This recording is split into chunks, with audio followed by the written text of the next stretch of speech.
ఇక సేవాలాల్ చూపిన మార్గం ఎంతో గొప్పది అని చెప్పేసి తీన్మాన్ మల్లన్న అంటా ఉన్నాడు.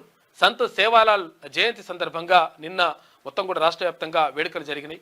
లంబాడాల ఆరాధ్య దైవంగా ఉన్నటువంటి గురువు తర్వాత ఆరాధ్య దైవమైనటువంటి సంత్ సేవాలాల్ని మొత్తం కూడా లంబాడా బిడ్డలు బంజారా బిడ్డలు నిజంగా ఆరాధ్య అంటే వాళ్ళకు దైవంగా కొలుస్తారు. తర్వాత మంచి పండుగ చేసుకుంటారు. ఆ పండుగ వాతావరణంలో నిన్న రాష్ట్ర వ్యాప్తంగా ఉత్సవాలు జరిగినాయి. సమానత్వం సామాజిక ఐక్యతకు ఆయన కృషి స్ఫూర్తిదాయకం. రాబోయే బీసీ రాజ్యంలో సేవలాలకు ప్రత్యేక స్థానం కల్పిస్తాం 100%. ఆయన ఆశయాలను ప్రభుత్వ విధానాల్లో అనుసరిస్తాం. ఎమ్మెల్సీ తీన్మాన్ మల్లన్న వెల్లడి. సంత్ సేవాలాలకు ఘన నివాళులు అర్పించిండు తీన్మాన్ మల్లన్న.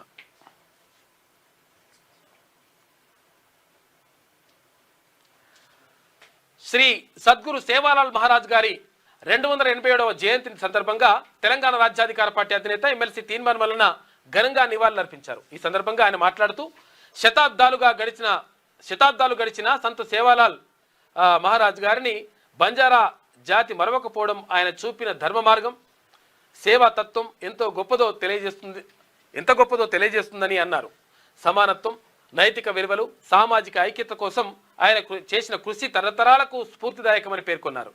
రాబోయే బీసీ రాజ్యంలో సేవాలాల్ మహారాజ్ గారి ప్రాముఖ్యతకు ప్రత్యేక గౌరవ హోదా కల్పిస్తామని ఆయన ఆశయాలను ప్రభుత్వ విధానంలో ప్రతిబింబింపజేస్తామని ఎమ్మెల్సీ తీన్మాన్ మల్లన్న గారు స్పష్టం చేశారు. అయితే అలాగే ఎస్సీ ఎస్టీ బీసీలు వేరు కాదని మనందరం ఒకటేనని తెలంగాణలో మున్నూరు కాపు మేము అంటే తీన్మాన్ మల్లన్న క్యాస్టు బీసీలు అయితే మహారాష్ట్రలో మేము ఎస్టీలుగా ఉన్నామని ఈ విధంగా ఎస్సీ ఎస్టీ బీసీ వర్గాలంతా సామాజికంగా అంటే ఒక దగ్గర బీసీ ఉంటే ఇంకో దగ్గర ఎస్సీగా ఉన్నారు, ఇంకో దగ్గర ఒక దగ్గర ఎస్టీగా ఉంటే ఇక్కడ అంటే బీసీగా ఉన్నారు. అంటే రకరకాలుగా ఇట్లా మారుతూ ఉన్నాయి. కాబట్టి ఎస్సీ ఎస్టీ బీసీలందరూ కూడా ఒకటే, మనమందరం బీసీలేమైనటువంటి మాట చెప్పిండు తీన్మాన్ మల్లన్న. అందులో భాగంగా చెప్పిండు అనమాట.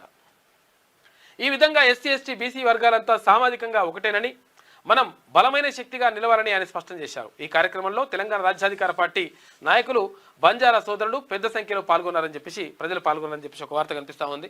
ఇప్పుడు ఇక్కడ మన దగ్గర ఇప్పుడు రజకులు చాకలి రజక కులము మన దగ్గర బీసీఏలో ఉంది. కాకపోతే చాలా రాష్ట్రాల్లో ఒక 18 రాష్ట్రాల్లో ఇక్కడ రజకులు ఎస్సీ జాబితాలో ఉన్నారు. అంటే ఇట్లా మొత్తం కూడా మారుతూ ఉన్నాయి అనమాట. అంటే కాబట్టి మనమంతా కూడా ఎస్సీ ఎస్టీ బీసీల అందరం ఒక్కటే కాబట్టి మనమందరము ఒక తల్లి పిల్లల్లాగా ఉండాలని చెప్పేసి చెప్తా ఉన్నాడు తీన్మాన్ మల్లన్న.